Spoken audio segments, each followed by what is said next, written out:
मैं डॉक्टर संजीव। आज हम लोग थोड़ा डिस्कस करेंगे एस्थमा के बारे में। आज इस पॉल्यूशन की दुनिया जहाँ पर आपको पता है अभी दिवाली आने वाली है और पॉल्यूशन एक लेवल पे जाएगा और दूसरा ये जो पॉलन ग्रेन्स होते हैं ये भी कई बार बहुत ज़्यादा दिक्कत करते हैं। एस्थमा होता क्या है, क्यों होता है किसी को ऐसा?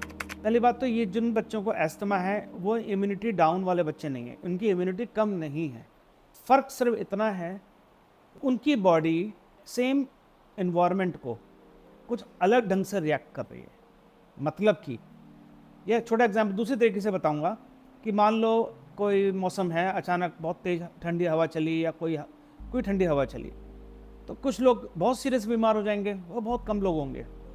एंड ठीक ठाक से लोग थोड़ा बहुत बीमार होंगे पर ठीक हो जाएंगे, कुछ लोगों को कुछ नहीं होगा। इसी तरह ये एलर्जी या एस्थमा है, ये क्या है, हमारी बॉडी उसी केमिकल रिएक्शन, उसी पॉलन ग्रेन्स, उसी पॉल्यूशन को अलग ढंग से बिहेव कर रही है। वो ज़्यादा, जैसे कोई ज़्यादा गुस्सा कर रही है, समझ लीजिए।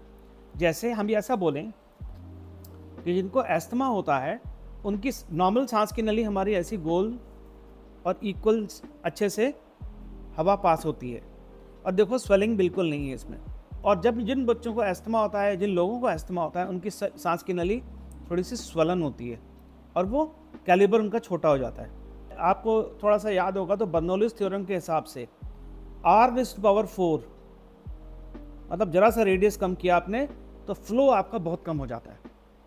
और अगर हम जिन बच्चों को एस्थमा अटैक आता है, ये एलर्जिक एस्थमेटिक चाइल्ड है, और जिनको अटैक आता है उनकी सांस की नलियाँ ऐसी जकड़ जाती हैं, इसमें बलगम का भी पीस आ जाता है छोटा सा, तो बच्चा सांस नहीं ले पाता है। फिर हम क्या करते हैं, बाजार से कुछ खांसी की सिरप या कुछ ला के देते हैं जिसकी वजह से उसको थोड़ा सा आराम आ जाता है, पर वो बच्चा ठीक नहीं होता, इस हालत में नहीं आता। तो इसका बेस्ट ट्रीटमेंट है इनहेलर थेरेपी। आपने इनहेलर्स तो देखे होंगे, ये स्पेसर है, इनहेलर से उसके पीछे लगा के हम ऐसे फुस करेंगे और बच्चा सांस ले लेगा। इससे क्या होगा कि बच्चे के सीधा जो दवाई है हमारे फेफड़े में पहुंच जाती है और उसकी वजह से हमारे बच्चों की जो स्वेलिंग है, इन्फ्लेमेशन है, वो इस हालत से इस हालत में आने लग जाती है और बच्चा धीमे धीमे इम्प्रूव करने लग जाता है। जब हम दवाई रेगुलरली लेते हैं तो हमारे बच्चे की सांस की नली ऐसी हो जाती है, फिर वो बच्चा सब कुछ खेल भी सकता है और स्पोर्ट्स में भी जा सकता है और स्विमिंग भी कर सकता है, बारिश में भी खेल सकता है, दही भी खा सकता है, कोई परहेज नहीं करना है।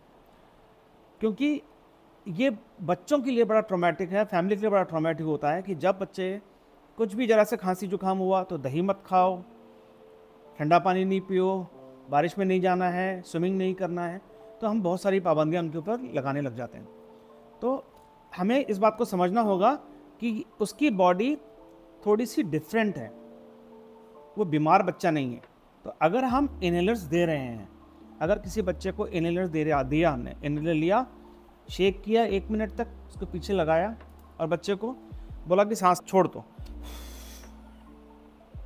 सांस छोड़ दिया, ऐसा लगाया और दबाओ।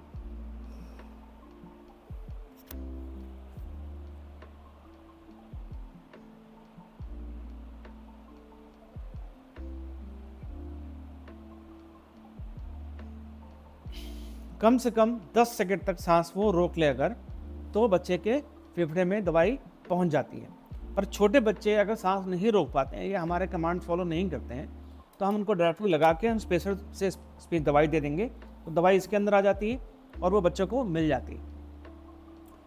अब हम बोलेंगे जी स्पेसर क्या हमारे बच्चों के लिए ठीक नहीं है? अब स्पेसर आपके बच्चे के लिए बिल्कुल ठीक है, क्योंकि जो दवाई होती है इसमें, दवाई की जो मात्रा है वो माइक्रोग्राम्स में होती है, 0.31 माइक्रोग्राम्स, 100 माइक्रोग्राम्स, जबकि सिरप्स और गोलियां जो खाते हैं हम लोग वो मिलीग्राम्स में खाते हैं, 1000 टाइम्स मोर। तो अगर हम इनहेलर फॉर्म में दवाई लेकर और हम ठीक हैं और हम अच्छे से परफॉर्म कर पा रहे हैं, खेल पा रहे हैं, मस्ती कर पा रहे हैं और हम खाना अच्छे से खा पा रहे हैं और हमारे पर कोई पाबंदियाँ नहीं, तो इनहेलर्स लेना अच्छा रहेगा।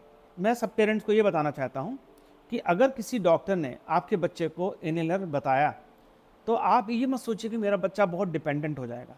मैं समझता हूँ कि वो ज़्यादा इंडिपेंडेंट हो जाएगा, क्योंकि जब तक आप आप उसको न्यूबलाइज़र करते रहते हो या सिरप देते रहते हो और बच्चे के ऊपर पाबंदियाँ लगती रहती हैं, तो बच्चे की परफॉर्मेंस बहुत ख़राब होती है।